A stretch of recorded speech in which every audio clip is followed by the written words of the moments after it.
1, 2, 3, 4. Can anybody hear me? Can anybody hear me?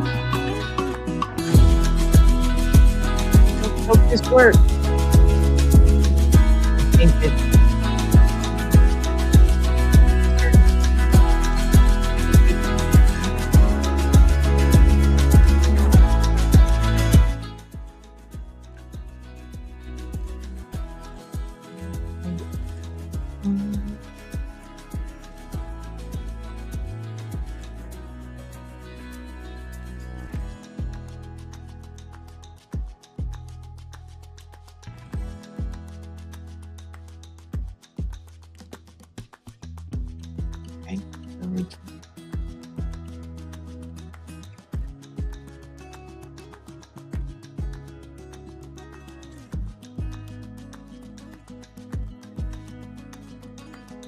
Output. There you go. I can hear it. Okay, I think it works. I think I got it to work, but we'll find out. Welcome everybody. I'm gonna do a quick live. I'm not even sure whether people can hear me or not. I'm not even sure whether I have people out there. I needed to come in because we were able to place a few things into this whole shebang, and I needed to show and record that, and also show a clip that I found that it's pretty interesting. I don't know if you guys remember, but when we were looking at the ABC interview, one of the things that Matt asked the group, and it was Matt McCabe, Jen McCabe, Brian Albert, Nicole Albert, and Chris Albert, was that how do they feel about all of this conspiracy stuff going on, right? And he said that in order for this to go through or to happen, it required 30 to 50 people, cops from different police departments, multiple civilians, medical examiner. And then Jen joined in, and along with him said EMTs. And I don't know if you've noticed, but that's exactly the mix of what we have here. It is a combination of 30 to 50 people. It's different police departments, different cops, multiple civilians. Not so much the medical examiner, because I think that they were not able to be broken, right? Or be swayed into saying something that they didn't believe. I mean, you saw Dr. Stonebridge even using her hands and pointing out where the punches happened in the front of his head and along the side of his head. Alexis doesn't punch, right? It cannot just go bam, bam, bam, bam, bam. It's either one bam and that's it. And there were no broken bones. So that discards that. What we did find out, and I didn't, somebody pointed out this live that I'm going to share with you, and I hadn't seen it. I thought that I was traveling, and that's why I may have missed it. It was closer to trial 2 in 2025, but I hadn't seen it. And when I was looking at the dates, well, it was May. What happened in May 2025? So I went back and remembered exactly everything that happened between April, May, and June in my household. And it made all the sense in the world why I missed this life. But I'm going to share it with you to put all of this into context. And before I do that, I'm going to make sure that I'm actually, oh, there's one comment. So somebody's listening, and hey, Jabril, sweetheart, can you tell me if you can hear me? I'm having issues. I've been having issues since yesterday, and I don't know whether it's the microphone or whether it's he can't hear me. Can you hear me? So happy you're here. You're here. Oh, cool. Oh, he's here. So wait. So, and you know that, okay, wait, I'm gonna see if, where are we?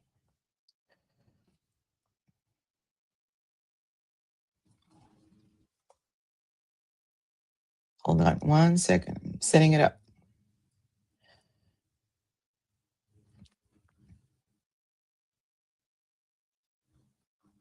Okay, so he can hear me. So I guess we're fine. And Jay Brill is in the house. People, say hello.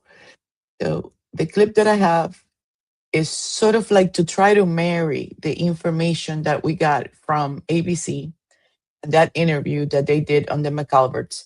We're going to marry it together with this show that was put out in May, I believe it was May 2025. And I tried to, hold on, things don't add up. I'm going to try to, yep, that's the one. You know, all of you know her. This is Alana from Truth and Transparency. Check this out. Let me change a couple things here.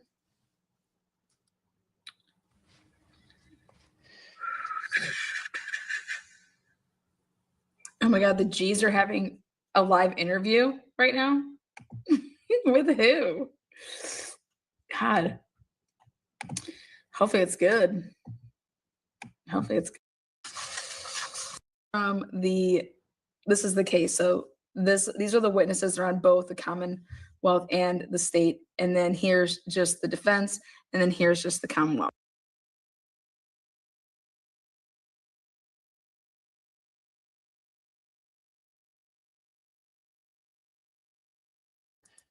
Kevin Albert was listed on the list of the defense for Karen for trial 1 and 2.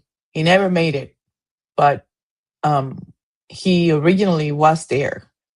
We're going to run through this, and I'm going to stop just to add a couple of things here and there.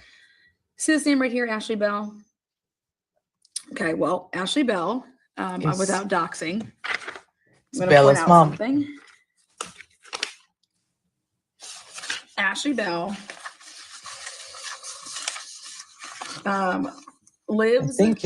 lived on Dedham Street. Dedham Street is a very important street in this case because when they got onto Dedham Street, the WAZE app is kicked in. Okay, so Ashley Bell lived on Dedham Street.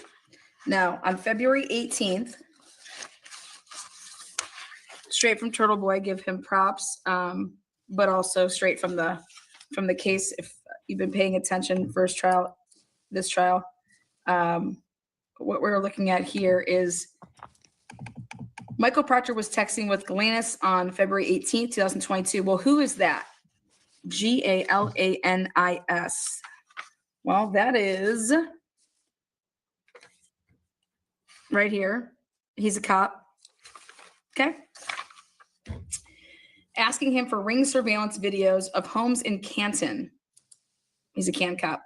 Despite the fact that the police were conflicted off the investigation of the Karen Reed case. Well, that's where Turtle Boy went with it and said 59, no ring camera for digital forensics. Wait.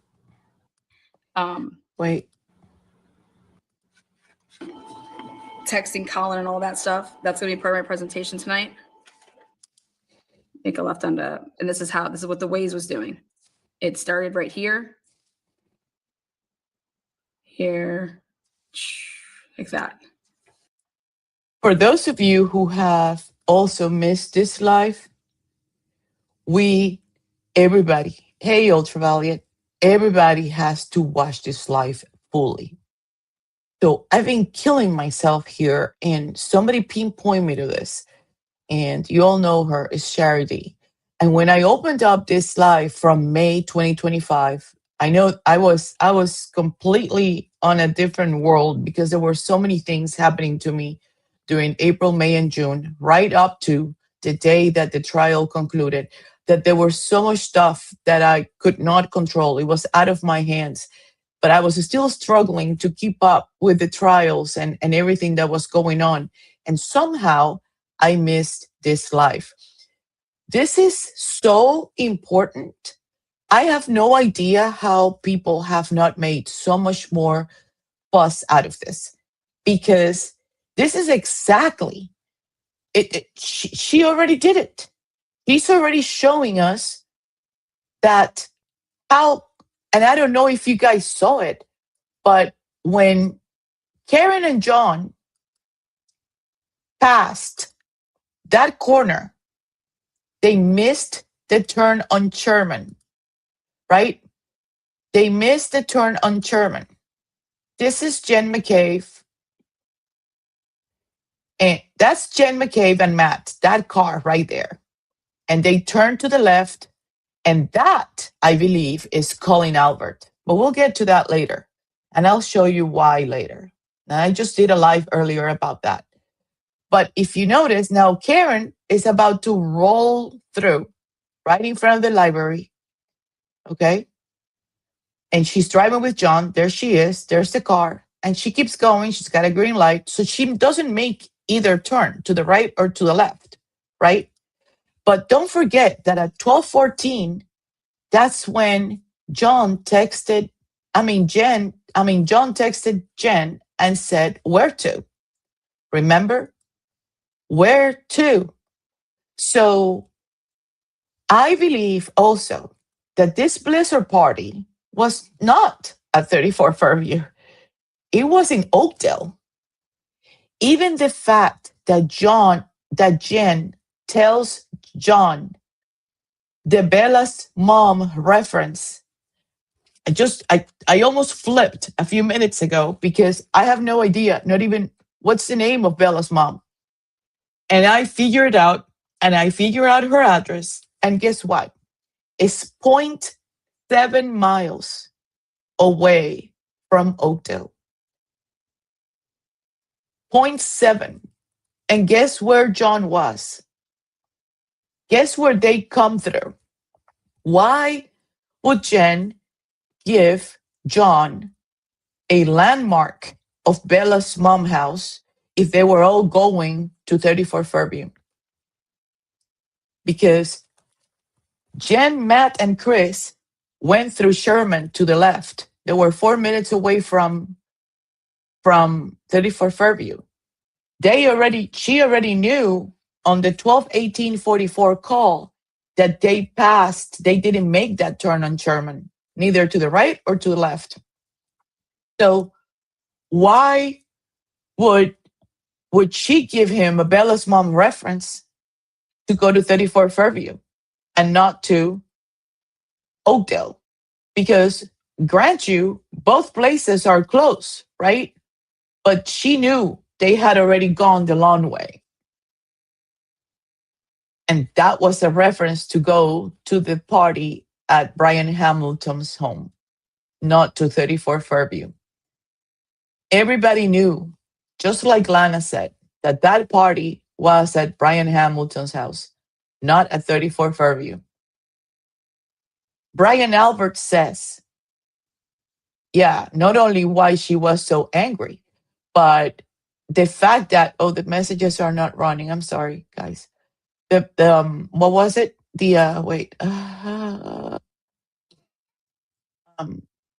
So when Ultraviolet says, "Jay, you're a pro," is she talking about Jay Briel or is she talking about Josie? I'm wondering. But probably about Jay Brilliant. But you see what I'm trying to say? Why would Karen not hear the invitation extended to her? Right? She didn't hear it extended to her because the person who invited everybody to that party wasn't at the Waterfall, just like Lana said. The Alberts were trying to invite the people at the Waterfall, back to Brian Hamilton's house.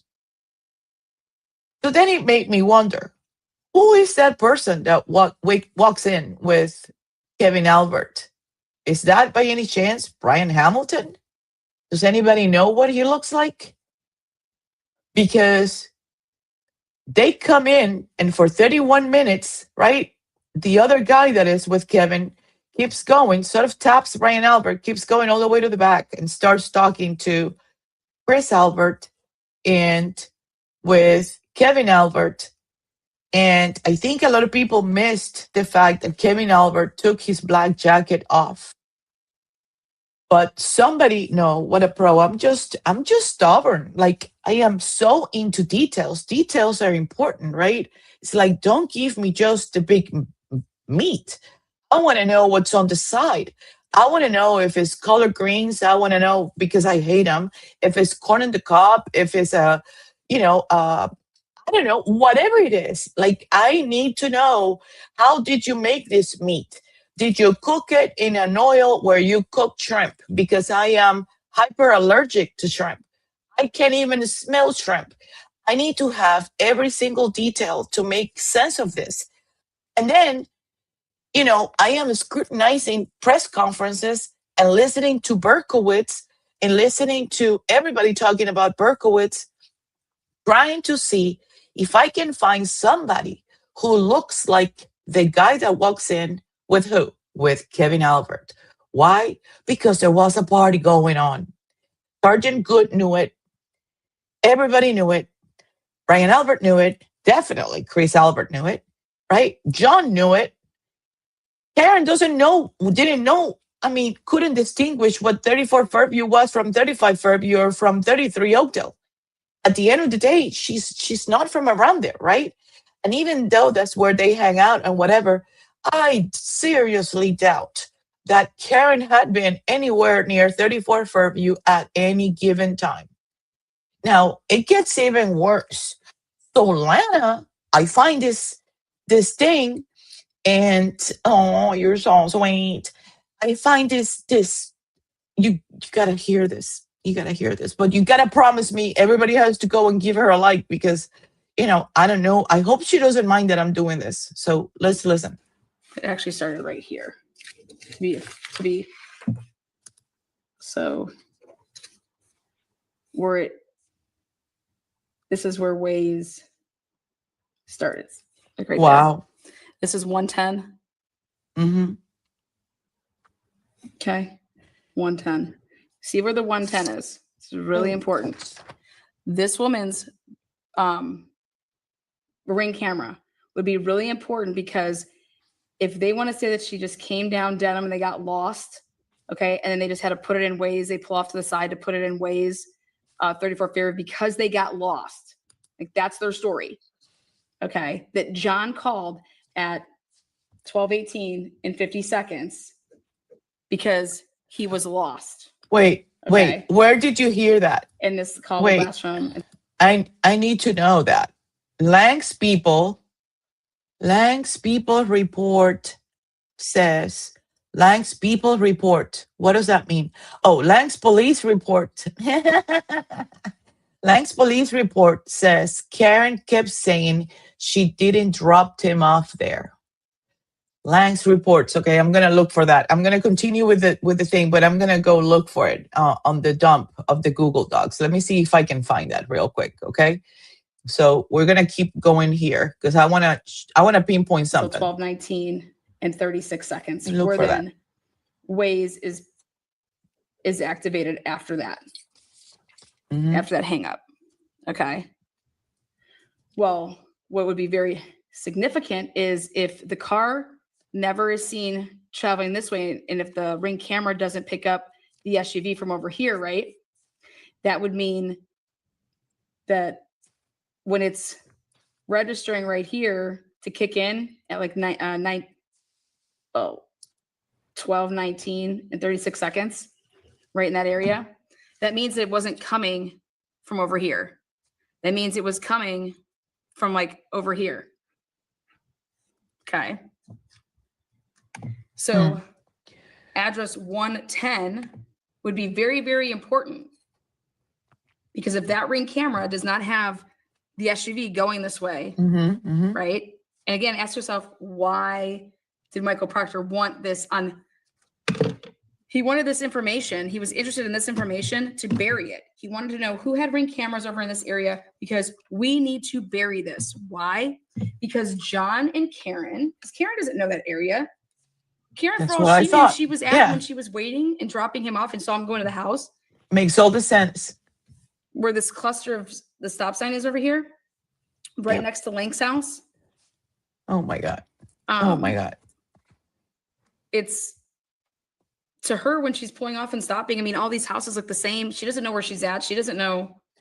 For all she knew, that's 34 Fairview. Okay. But what this means is that they went around the one time first and they're over here. And then this is where they actually pull off to begin the 12. So hear me out. Wait. And again, ask yourself, why did Michael Proctor want this on? He wanted this information. He was interested in this information to bury it. He wanted to know who had Ring cameras over in this area because we need to bury this. Why? Because John and Karen, because Karen doesn't know that area. Karen, for all she knew, she was at when she was waiting and dropping him off and saw him going to the house. Where this cluster of the stop sign is over here. Well, and then remember that John's phone were not extracted until 2023. Do you remember that? So on the last video that I did, I sort of like broke down in order, in chronological order, what happened first. When the grand jury happened, right, that started in May and ended in June, right after that, I think it was in 2023, right after that, Kelly Dever gets interviewed by the FBI, okay, on August 9th. And right after that was the hostage video with Michael Morrissey exonerating all of these people. Yeah. So, yes, exonerating everybody. So still, John's phone had just gotten extracted.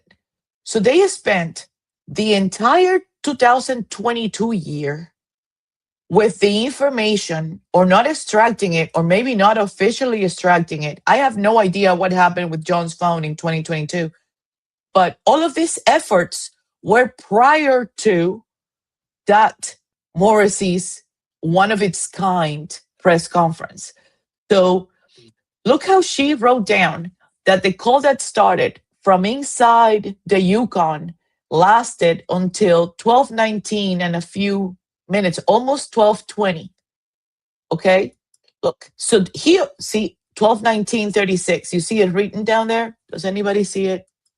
Does anybody see it? Makes so much sense about. Yes. So that's where the party was. But then don't you start like wondering then why would they say that it's at 34 Fairview? You know why? Because they couldn't control what other people said. If they didn't insist that it was them who were hosting this party, this Blizzard party, how can they control the narrative? At the end of the day, after John leaves Oakdale, guess where he ends? He ends up at 34 Fairview. This is so huge, you guys. Like my whole idea and theory that I've had since the get-go has just changed entirely. And not changed, but it's adjusted, right? With this new, oh my God. So wait, let's listen to this. Right next to Link's house. Yeah. It's to her when she's pulling off and stopping. I mean, all these houses look the same. She doesn't know where she's at. She doesn't know. It's dark. It's nighttime. That's 34 Fairview. And they're also been drinking. Okay. But what this means is that they went around the one time first and they're over here. Yep. And then this is where they actually pull off to begin the 12, 18, and 50-second call. Yep. And what I believe he was calling for is to say, hey, where the fuck are you guys? Where's the party you guys at? Here? Like, hey, where are you guys? This place looks dead. Or hey, we're here. Where are you guys? You know, like you're calling to say that, hey, we're here. Okay. Now, this might. And I don't know if you understand why, because when Matt, Jen, and Chris Albert left the Waterfall, that were the last ones to leave, right? Karen and John are seen right in front of the library, going through the library after Jen, Matt, and Chris, right? But they continue to go straight forward. Jen, Chris, and Matt arrived to 34 Fairview at 12:19:22. At 12:19, that's when John was on the phone with them and he was already at Oakdale. So he opens up his WAZE app, and in less than 5 seconds, he's able to see how far he is from 34 Fairview, right? So he's already at Oakdale.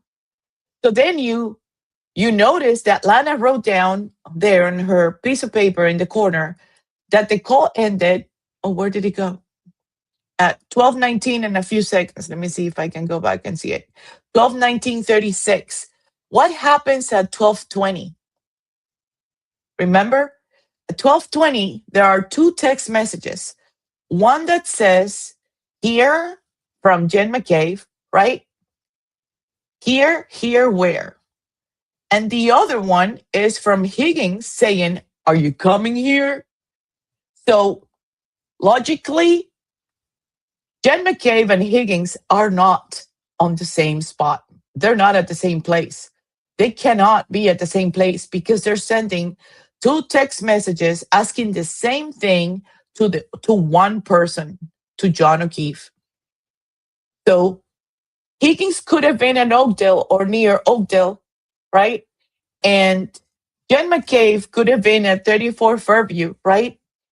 Her watch shows that at 12:19:22, she pulls up at 34 Fairview. They call his son going on her Yukon, and she gets out of the car. That's at 12:19:22. The phone call per Lana, which I had 12:20:03, but I'll go by Lana. The phone call ended at 12:19:36. Let's adjust it to that. Hold on, because I get it. 12:19:36. So I had 12:20:03. But okay, let's go with Lana. Okay. At 12:20, Higgins is sending a text. Are you coming here? Is he already at Oakdale? I'm wondering. So let's listen in. He ran in a place, ran out, got 2 flights of stairs in when the car is at a stop sign. Oh, yeah. And about those 2 flights of stairs, I'm going to show you the stairs. Yep. I found the stairs, you guys. Hold on. And then it's after that when he comes out, that the WAZE is activated. Also, it's important to know, remember I said this, what car was John O'Keefe truly in?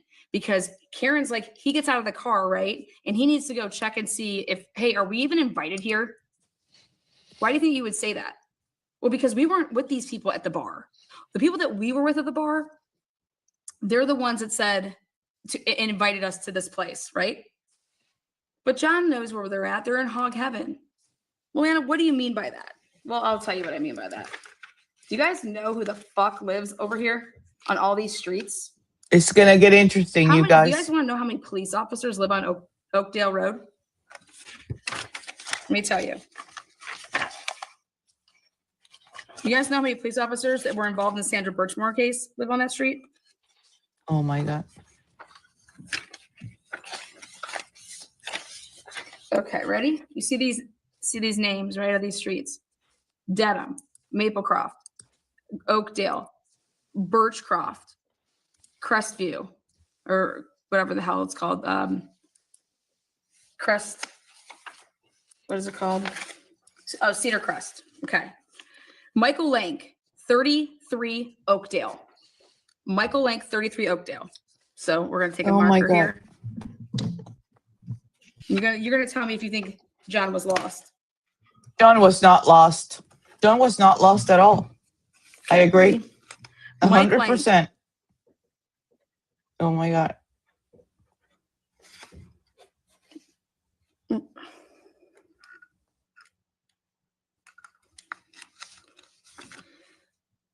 Robert Zepp, Bob, 29 Oakdale. There's only one house in between them.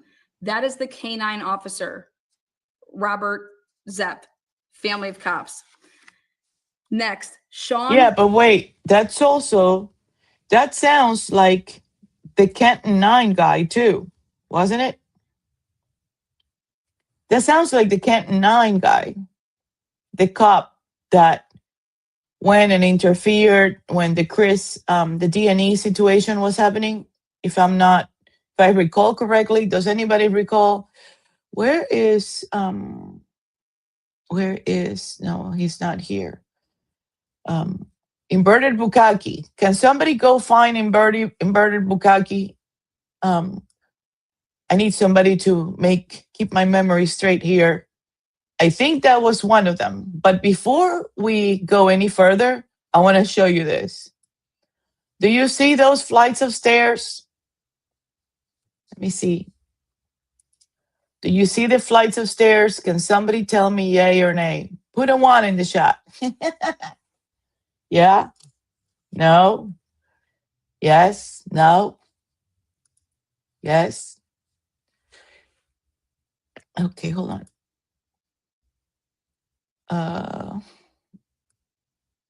Here we go. Okay. Yeah, I watched it too. Okay. So you see this house, right?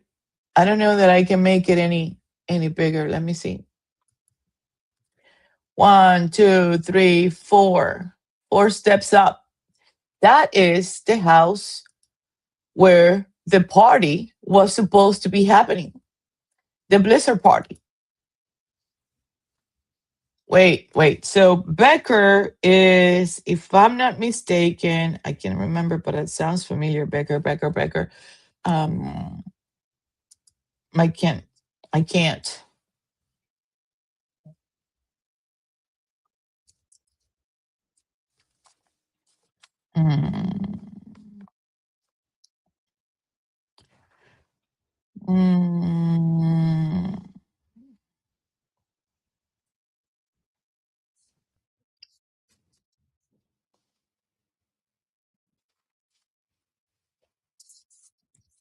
Oh my God.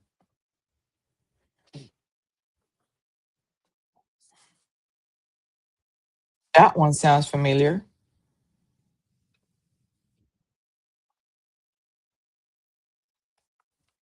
I gotta go look on my. Okay, hold on. Let's see. Yeah. That one is.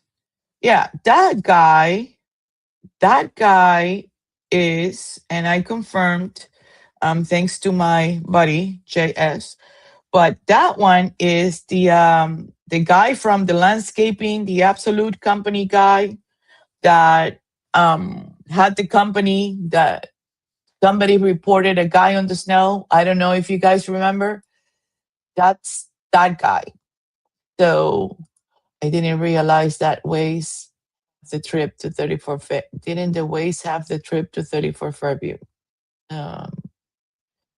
Didn't the WAZE the trip to 34 Fairview?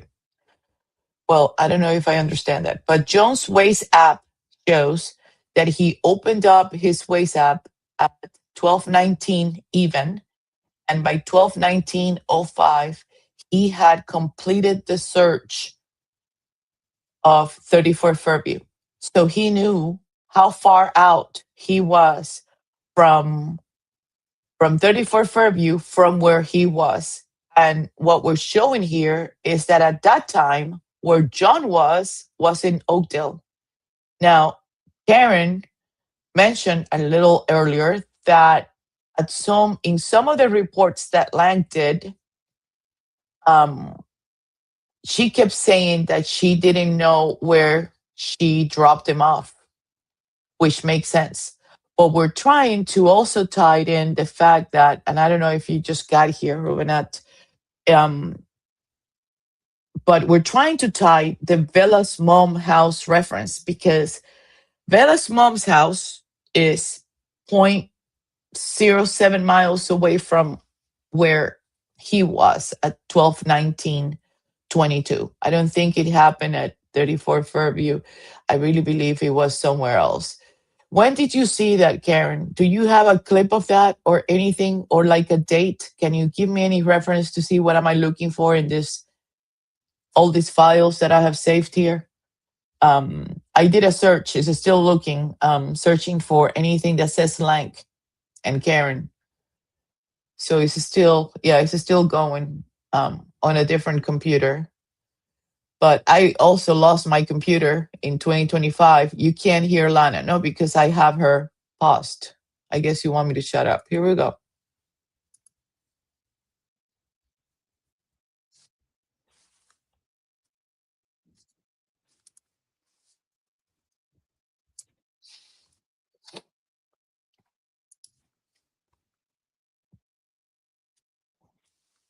Oh, there she goes.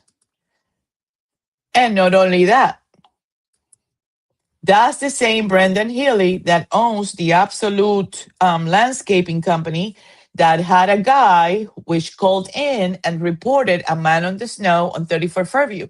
And then the next morning when he went and asked, what about the guy on the snow, blah, blah, blah, blah, blah, they told him or said something along the lines like, don't ask about it, don't whatever, blah, blah, blah. If you ask about it again, you don't have a job or blah, blah, blah, something like that. I don't know if you guys remember.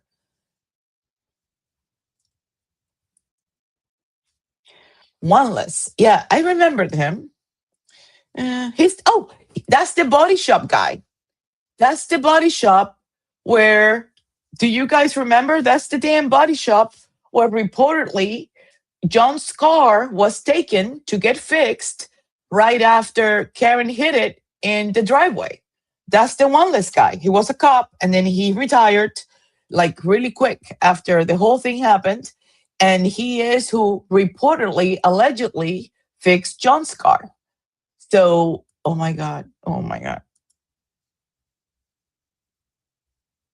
Oh my God.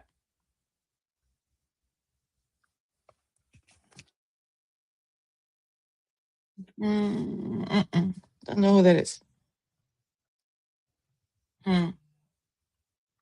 Wait, why does that Kevin the who? The who? Duval? What did you just say?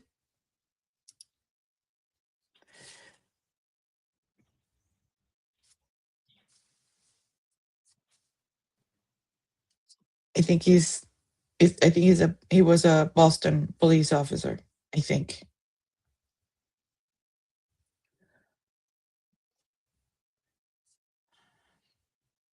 Mm, mm, mm, mm, mm, mm. Duval.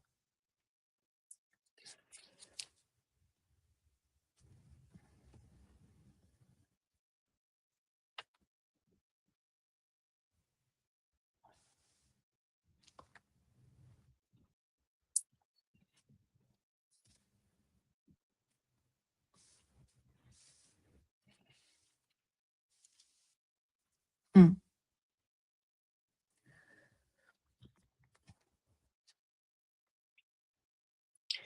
Unbelievable. Unbelievable. Lana, you're brilliant. No kidding. Oh my God. Jesus Christ.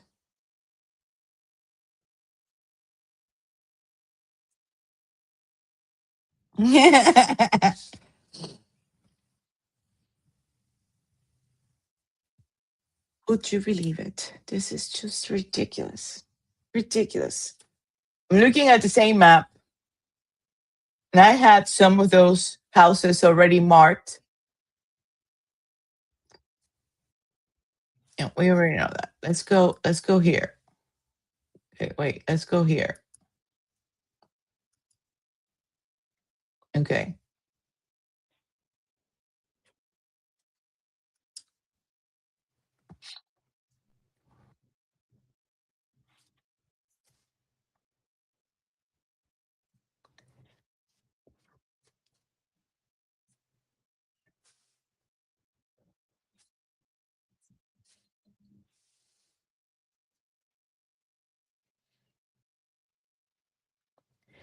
She's talking about my cave. I don't want to do that yet. I'm somewhere else. Let's stay on topic. It's too much. Yeah, it's too much.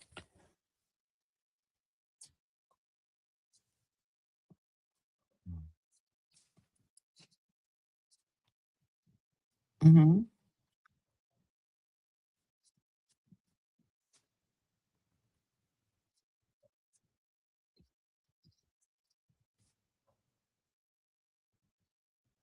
Mm-hmm.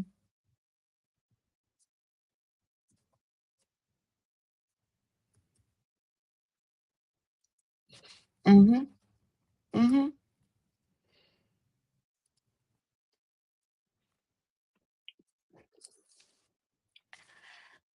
Wait.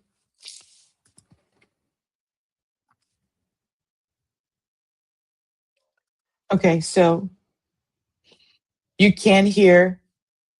You couldn't hear her, but we didn't. But we didn't. Her actual ways. I'm a bit behind, but I'm not understanding. Okay, you're gonna have to go back and catch up, like put it like real quick, not for about 5 minutes.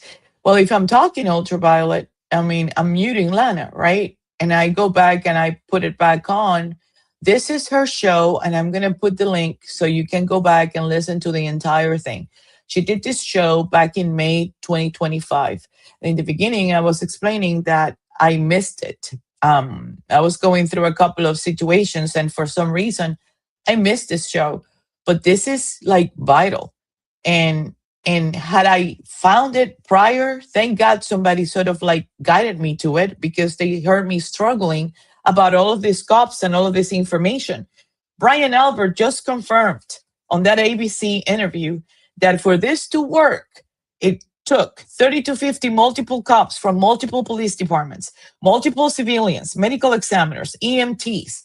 And I'm going to add to that list owners of lawn companies, right? And plow driving situations, because this is exactly what we have in hand. We have a combination of Boston police officers, Canton police officers, Brian Albert and the McAlberts and their crew. And if you think about it, we also have one single ATF agent. So my show was to point out the relevant things about Lana.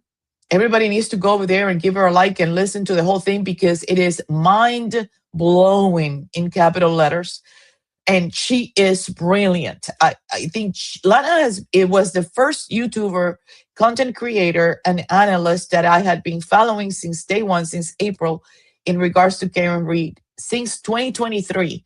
And I'm still following her. But I'm not going to go into the particulars of what happened to me between April and June, but there were so many things going on that I was like lucky that I was able to keep up with the trials and what was going on in trial. She is brilliant. She's absolutely brilliant. I would give, if she tells me that she's doing lunch with me tomorrow, I will drop everything that I'm doing. I'll pack a bag and I will fly to Ohio and go to a restaurant and have dinner and lunch dinner with her. Probably breakfast the next morning and just all stay there with, with Bella, everybody, because 1 hour with Lana is not enough. Like it's just not enough. So what I have to tell you is all of these cops were with this federal agent. Listen to these sidebars.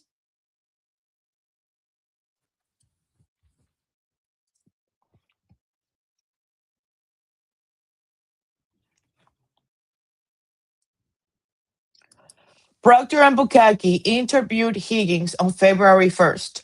On January 30th, Higgins had already gone to the FBI mezzanine lounge and got his friends Kulch to help him extract his phone so he could provide whatever portions he deemed appropriate of his phone to law enforcement in preparation to this meeting that happened on February 1st, a day before Karen was arraigned and indicted for whatever. Listen.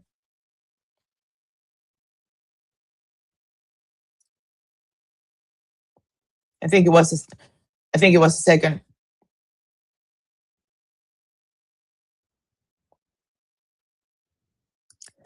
Do you remember when he said that? Share mass. Like trying to trick Alan into like, I don't like, you're not gonna know what that is. You're not gonna have an idea of where that is. But hear him out. Hear him out. This is just too funny.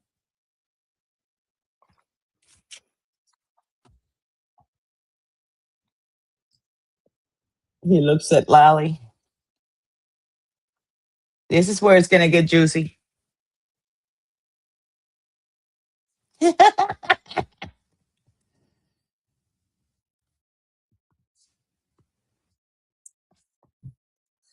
Absolutely.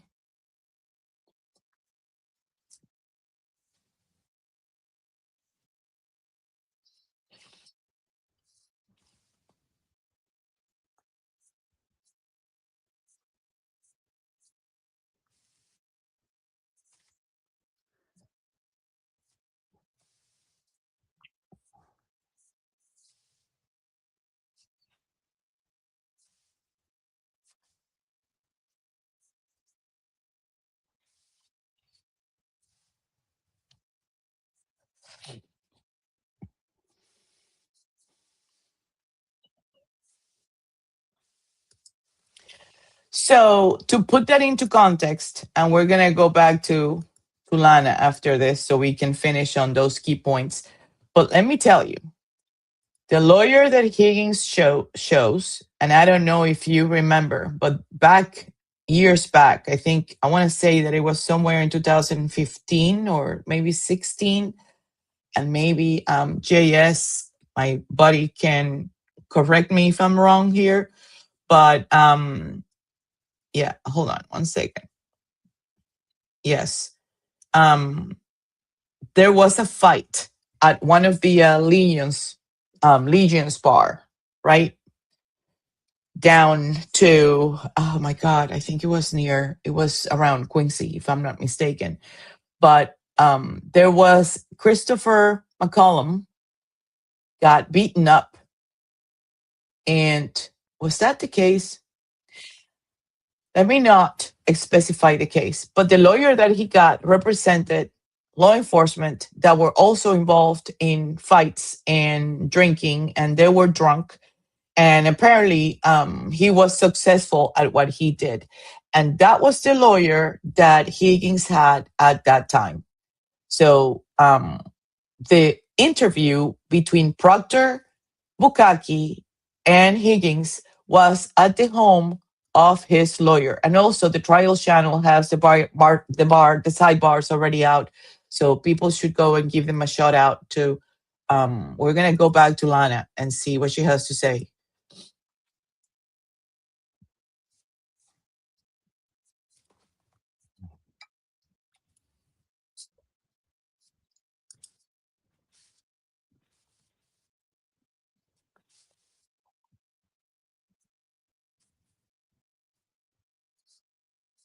Mm-hmm.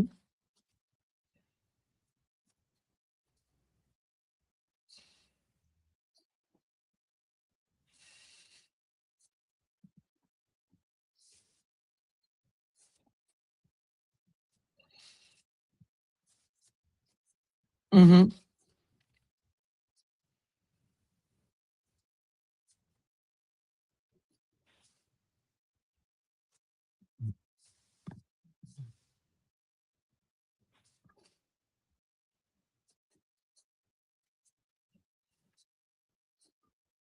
Yep.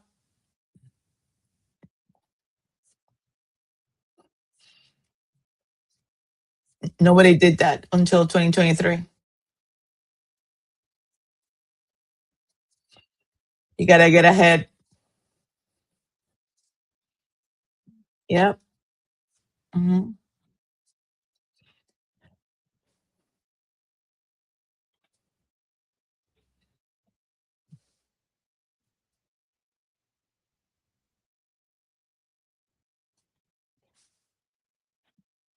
Skip that.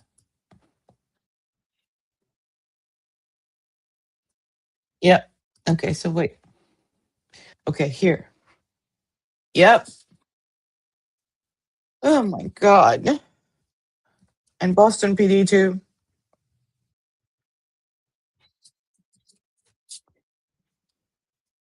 Yep.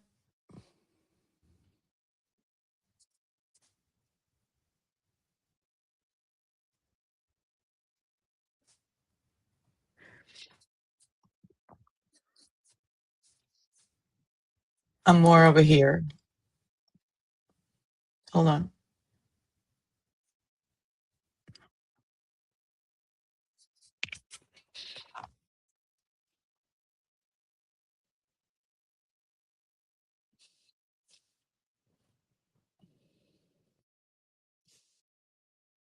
Mm-hmm.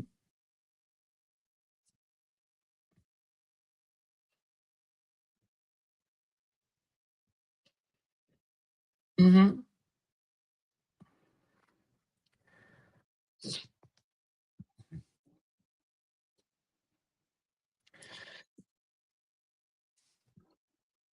Now, don't forget that Karen called Carrie, right? I can't find it.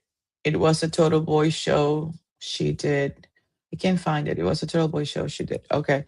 I'll try to find it. If it's a document and it's written somewhere that Karen said that she doesn't remember where she dropped him off and that it wasn't there or whatever, I'll find it because I have all of those documents somewhere. Okay, so I don't know if you guys remember, but Carrie Roberts was one of the first people that Karen called, right? Carrie Roberts ended up calling who? Sergeant Good. Sergeant Good is the one that says, "Oh no, I didn't go to that party. I couldn't go. I was stuck in here," right? Yeah. Lank is also the police officer. Yes. And on the couple of shows, not a couple of shows, I think I did, was it like the third three before this one? I stated the relationship that Chris Albert, Lank, Good, and all of these people have had since early 2000. We're talking 24, 25 years later. Okay. It's almost like everything that I have found out is a repetitive conduct. It's almost like creatures of habit, right? They already know how to gain up, how to like back up each other and what to do and who gets activated. Like the minute that something happens to one of them, the other one comes in and then the other one goes in. So this goes into the thread of events where I am trying to bring some logic into the fact that Lank lived in Oakdale, but the party was at the Hamiltons.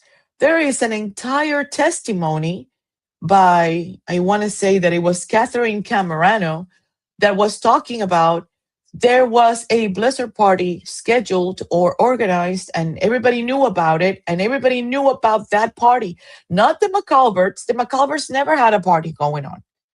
So this is going to open a whole other, you know, set of questions and everybody wondering that if they wanted to if they want to consider that the party was at Brian Albert's or if they're going to consider that the party was at the Hamiltons, because the only people in reality who had the party were the Hamiltons. If that wasn't the case, why would Jen give John Bella's mom's house landmark as a reference? If that wasn't the case, that the party was at the Hamiltons and John knew it, everybody knew it, Kevin Albert knew it, Chris Albert knew it, Brian Albert knew it, Higgins knew it, everybody knew, and all of those cops that live around there and Sergeant Good, they all knew that that party was going to happen at Brian Hamilton's house. If that wasn't the case, why is Jen and Higgins texting John at the same time, almost like they're divorced from each other? Hey, are you coming here? Here? And don't forget, it's the timing. Like, how can you explain that at 12:19, John is in Oakdale talking on the phone with whoever is left on that Yukon, because Jen gets out of the car and goes inside the house. And if you look at Jen's data, she's frozen like a dead fish from 12:25 until about 12:31, like frozen. John's steps on the health data, they're like zippity-doo that. There's none. But Jen is like frozen at that time. So let's put things into perspective. At 12:19 a.m., John is already at Oakdale. He's on an ongoing phone call with Jen McCabe and Matt. Jen pulls up at 34 Fairview at 12:19:22 a.m., right? She's still, the Bluetooth on her car is still talking to John. But at 12:19:05, prior to her pulling in, John already knows where he's at and how far is he at from 34 Fairview. What happens to any of us when that happens? And we're on the phone talking. I said, yeah, I know. Oh, I'm like around the corner from you guys. Okay, I know where I'm at. Yeah, I'm around the corner. That's where I'm at, right? They hang up the phone. And Lana says that it was at 12:19:36. 12:19:36. This all happened so quickly. So let me ask you a question. How do you know that the people that were inside the Yukon didn't go ahead and took off and go find John, right? Because that's what happens, right? I mean, Chris invited John to the waterfall and he's not calling him or texting him, where the heck are you at, right?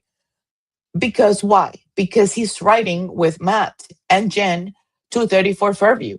And he can hear what John is saying. And he can hear that Jen is actually guiding John, giving John landmarks of Bella's mom's house, right? So that's why Chris doesn't call. But do you know why Higgins is texting? Because Higgins is at a location where they already said they were going to meet. And guess who's not there? John O'Keefe. At 12:20, John is not yet where he said he was going to meet Higgins. At 12:19:36, they hang up the phone. John, Matt, Chris, and whoever else jumped on that phone. So from 12:20 to 12:21, there's what? 12:20:36 actually. So there's exactly 40, 84, 24 minutes, man. Oh my God. We're so freaking close. 24 minutes. So now I understand why Karen, I fucking hate you text and the voice message. I understand her because whatever John told her, right? Right before he got out of the car, whether he jumped in another car, whatever he did, whatever John told Karen that was going to happen before he left the Lexus did not materialize. And Karen is freaking livid. I would have been too. Livid. Fucking hate you. Because maybe he said, I'll come right back. I'm coming right back. I'm coming right back. But then again, did Karen know that between 12:21:10 and 12:24:38, that's, oh my God, that's 3 minutes and 28 seconds. 3 minutes and 28 seconds, you guys. Did she know that he was getting beaten the heck out? No, she didn't know. She didn't know. So let's go.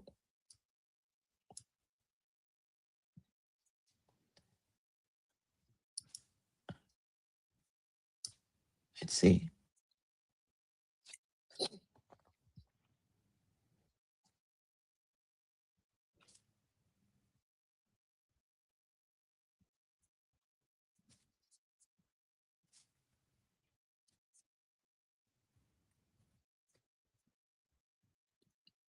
Yeah, she's frozen. Yes. Yep. Mm-mm.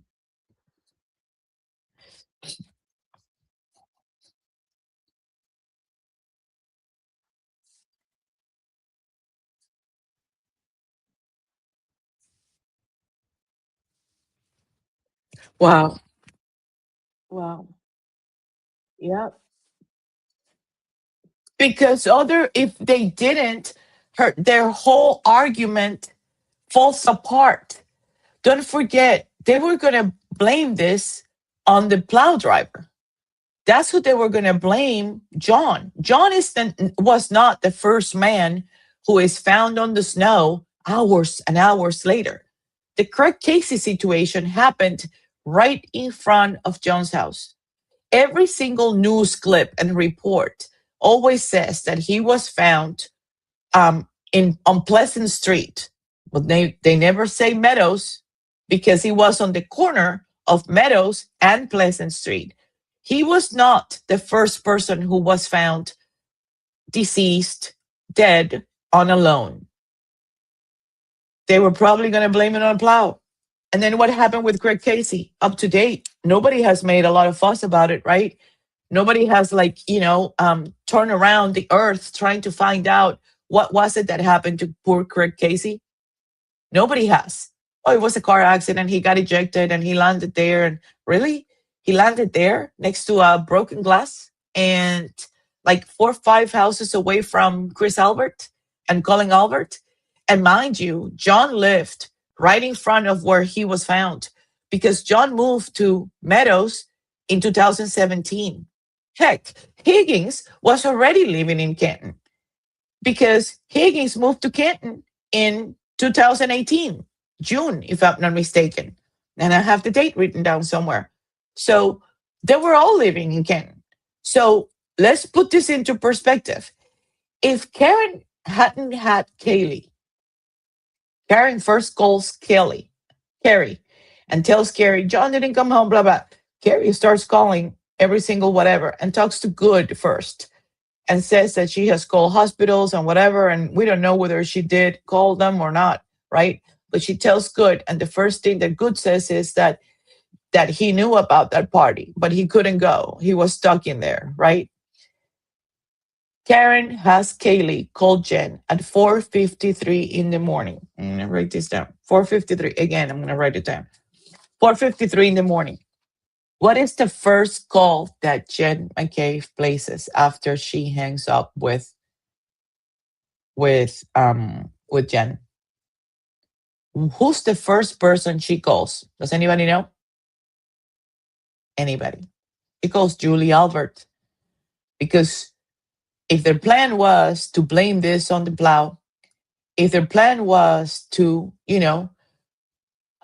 just blame it on the plow driver, Julie was going to go with the excuse that they all made about the donuts. And she was going to say, oh, look, it's John. Right? But she had to call Julie to stop Julie from going. Karen just called, right? Karen just called her. It gets worse. Why wouldn't Matt go with Jen to go get Karen rather than ask Karen, yeah, come and get me. We'll go get him. Why would she do that? Well, Karen didn't know where 34 Fairview was, or she would have gone there. She went back near the Waterfall, right? Because that's where she remembers she left him. Even Jen says that she didn't even remember going to 34 Fairview because she didn't know where 34 Fairview was. It was dark. It was after midnight. She wasn't sure where she dropped off John. I don't think she did. But they had to put Karen there. But if they didn't put Karen at 34 Fairview and John was found at 34 Fairview, their entire whole enchilada cracks like a nacho, splits in two. Oh my God. Like, I'm not sure. Back when we were during the trial days, we had to, there was a trial going on, right? So it's not like I didn't personally feel open or feel welcome to start speculating and throwing all my ideas up there in the air, because, social media sort of took over this, massively. So I didn't want to interrupt or mess up anything. So all of these ideas have been running around in my head. I'm sure Lana feels the same way. And nobody wanted to change the narrative. But at the end of the day, the narrative was never changed by Karen. The people who were changing the narratives was the Commonwealth, without any consequences from the judge, without any repercussions. And they were able to get away with it, first with Lally and then with Lank. And to the point that they got Welcher and Whiffing to even adjust the time around what they had adjusted so it could fit on their narrative. Well, guess what? Trial 1 and Trial 2 are over. And things do not make sense. They just don't make sense. I was so happy when somebody sent me this live yesterday because I thought that I was going crazy. But I'm not the only one going crazy. She's on the same boat.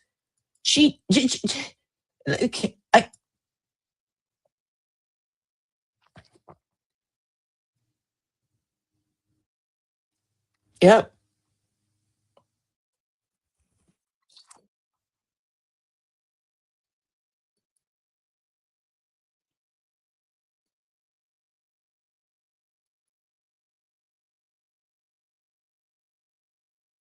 Yeah.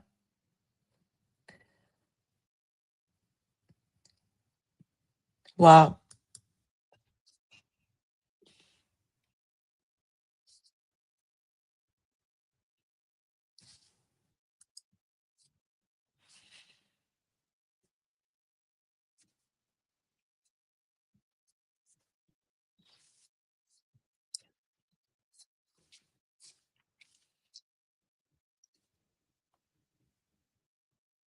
Mm-hmm.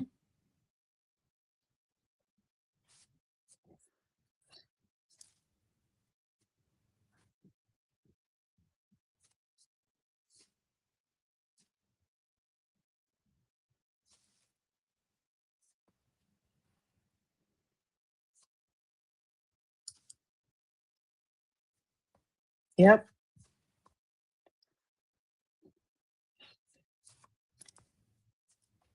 And he had already told her how close he was to 34 Fairview. Before he hung up that call, he told whoever was on the Bluetooth on that car how close he was to 34 Fairview. Hi again. I'm trying to understand your theory.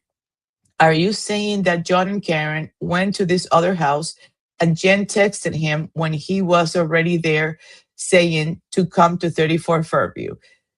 So what I'm saying is that my theory, it's right now it's being reorganized because Joan was at Oakdale Road, which is the same place where the Blizzard party was going on. The Alberts never had a party going on. The Alberts never extended an invitation to go to their house. What they did was they conveyed at the Waterfall that there was a party going on at Brian Hamilton's house. And that's the party where everybody was going. That's why Karen never heard an invitation extended to her, because the people that were supposed to extend an invitation to go to Brian Hamilton's house was Brian Hamilton. And there's no Brian Hamilton at the Waterfall unless it's the guy that walked in with Kevin Albert and went and talked to Chris Albert all the way to the back, right? And then came a little bit closer with Kevin. And then they were talking for a minute when after he took his jacket off.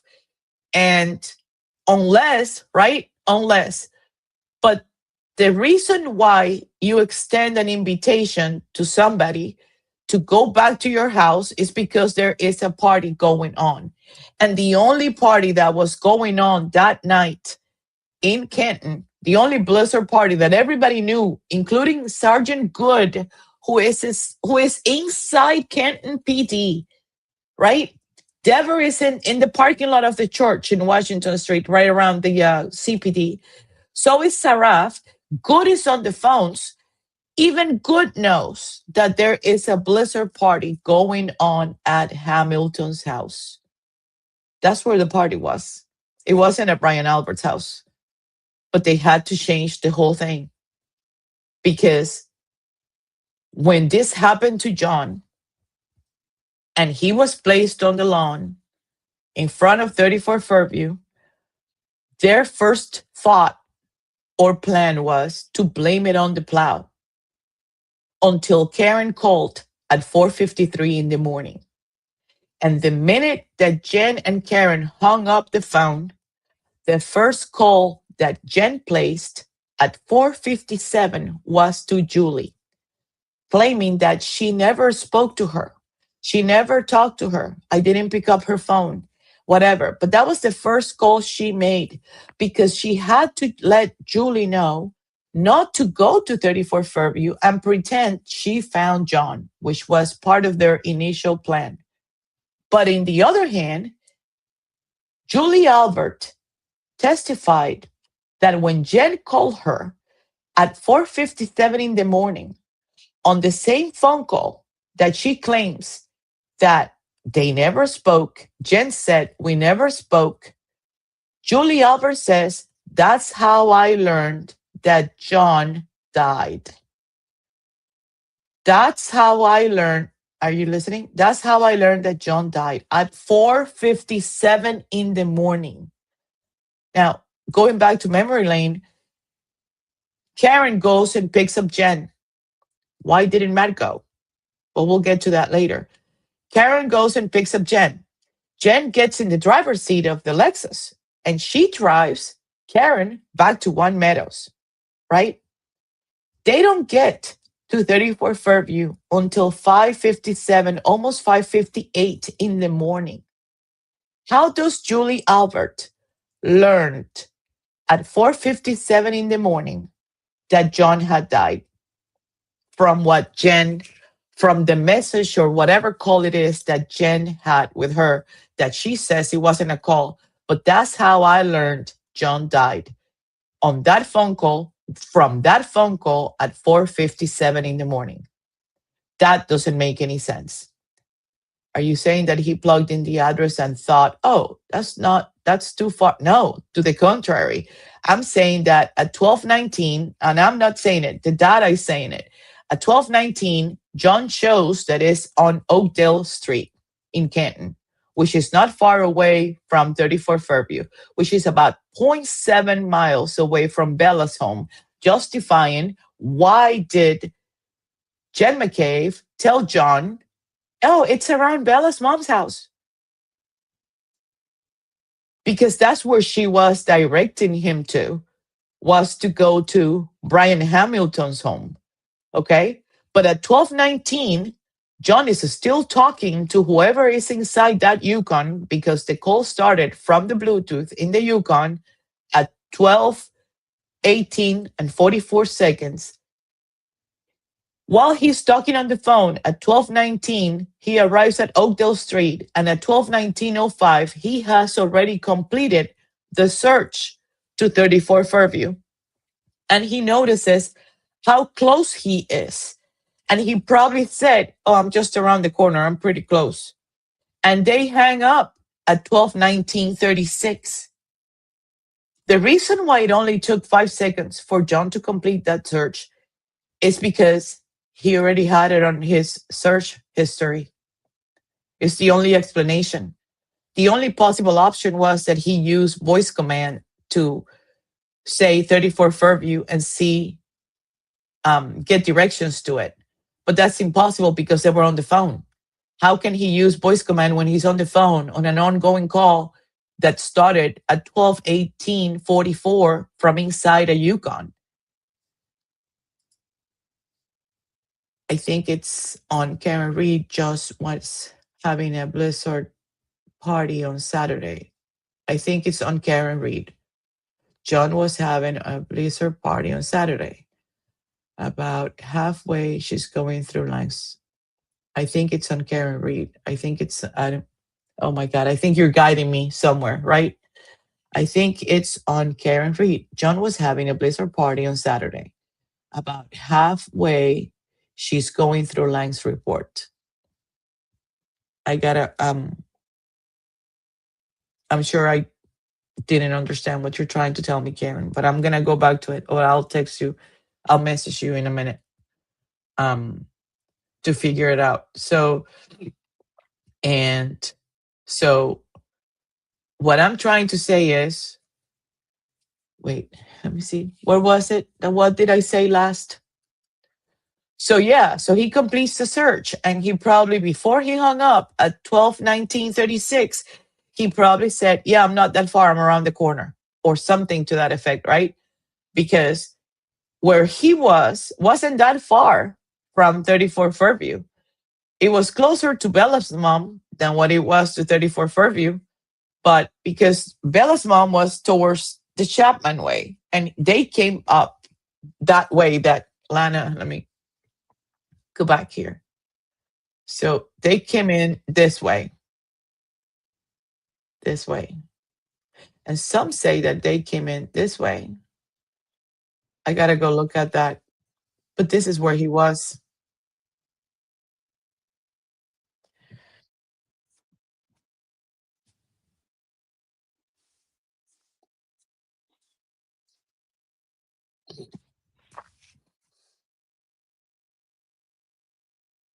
Twelve 29:30. I mean 44. Yeah. No, somebody answered. Hmm. And when she says they talked, she's not talking about John talked to Jen. She's talking about somebody answered that phone. It could not have been John. Somebody answered that phone and it wasn't John. That's when the phone got located, because they didn't know where the hell John's phone was. Yes, I agree. But I don't like the word. Hold on. So let me jump here.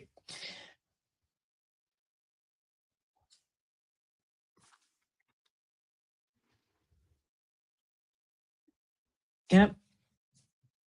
Hmm.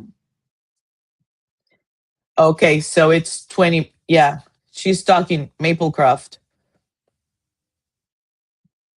Oakdale.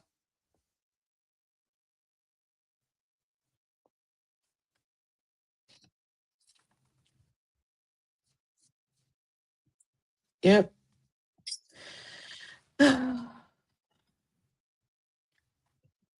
Are you coming here?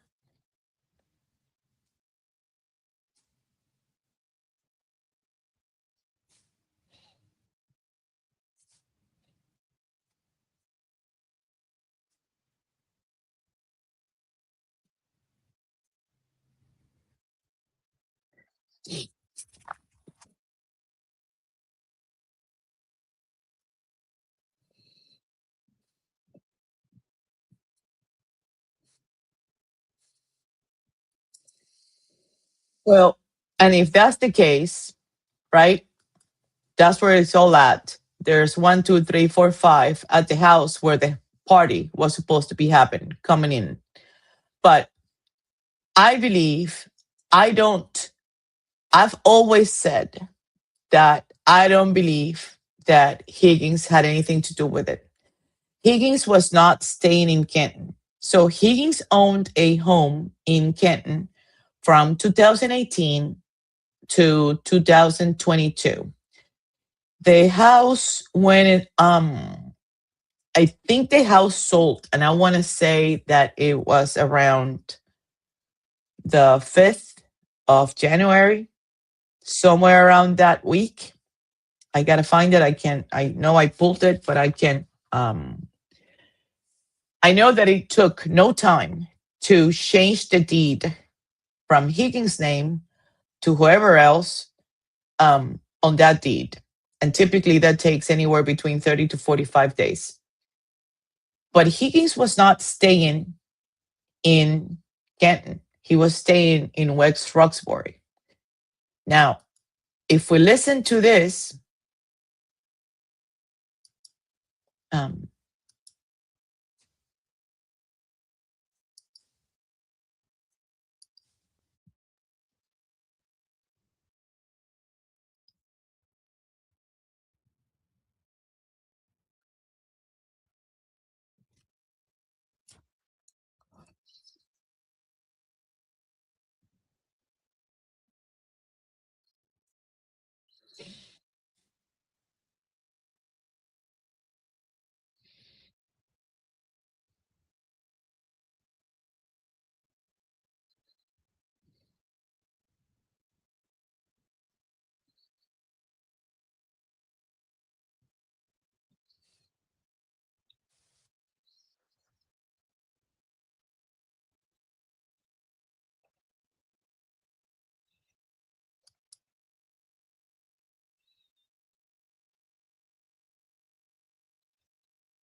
So at some point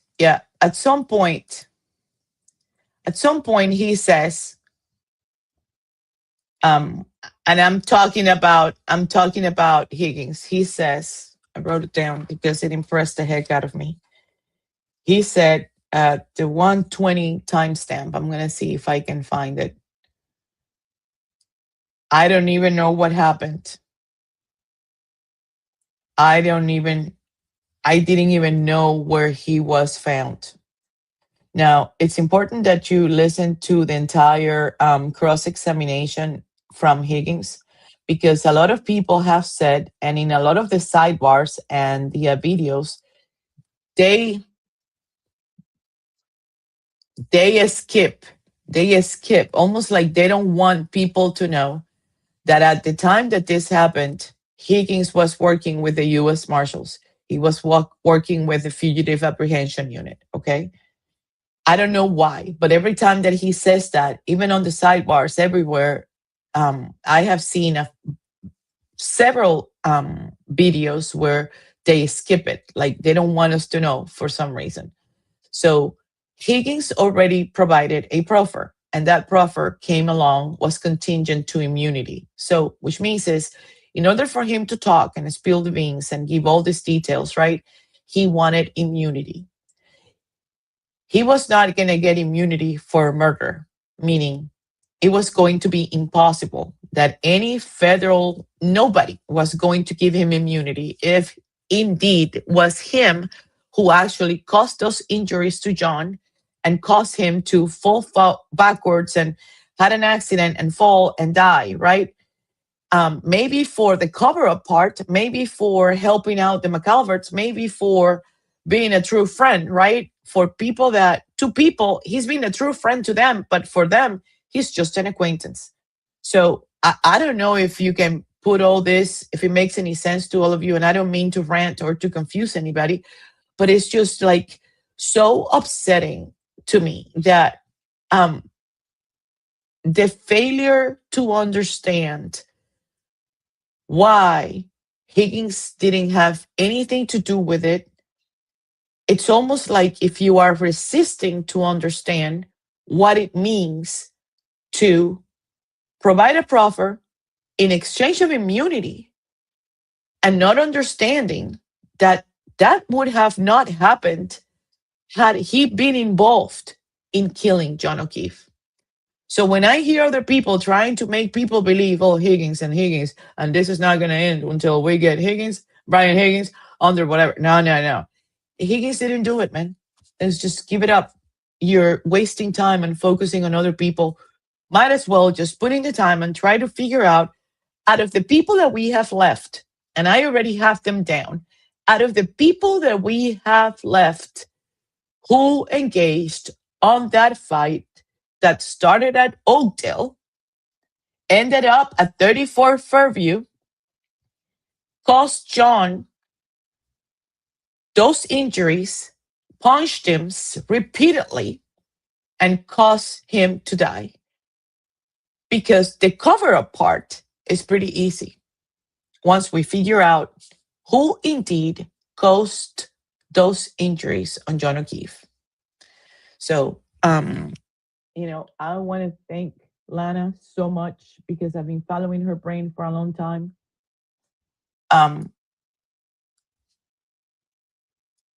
wanted to. Here we go. Here we go. Let's go. Did you see that? Oh, wait, can you hear it?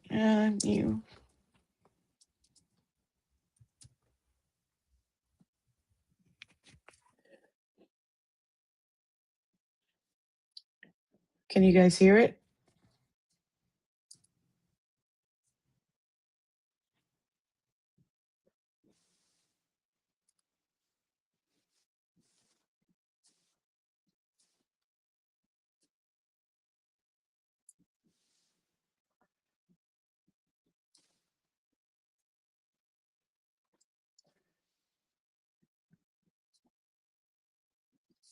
Huh.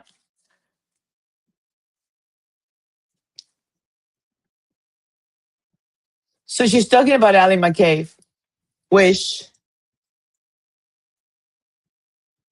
yeah, so she's talking about Ally McCabe here. And I also found that Ally McCabe in testimony said that she was driving an old Ford Focus. She wasn't driving an old Ford Focus. She was driving her mom's Jeep.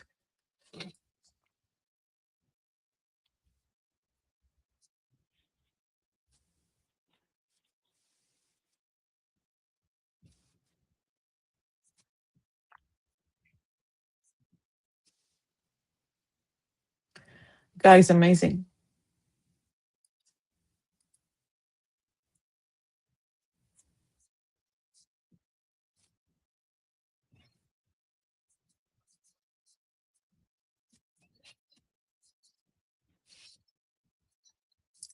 Mm-hmm. So don't forget, okay, thank you. Don't forget that she also called Nicole Albert at 5:07 in the morning. I don't know if you guys know that. Let me see if I can show you this. So where's my working doc? Okay, wait.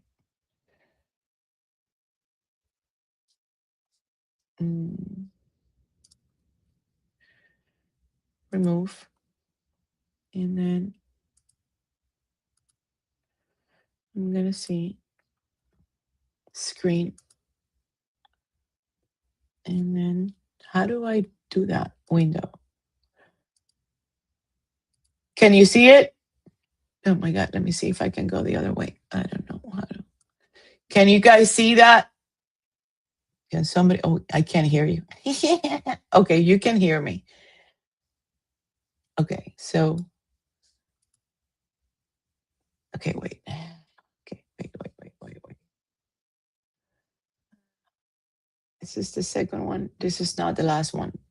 Okay, let's look at this for a minute. Do you see this? Let me see. I gotta go back here to see if you can hear it, if you can see it. Okay, so you can hear, and hold on.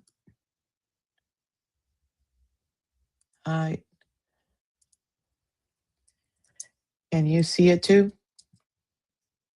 Okay. So this is Jen McCabe. Okay. And this is her health data. If we look, let me go back to it. If we look,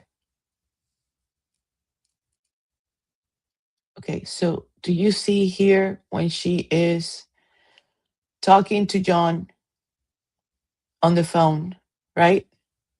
And by then she hangs up the phone, right? 12:20:37. That's when she hangs up the phone. Between 12:23 and 12:25, which are the estimated times. 12:24:38 is the estimated time that we believe that John, that was the last time he moved, right? Look at Jen's health data. 0.004. She's almost dead. Like a fish.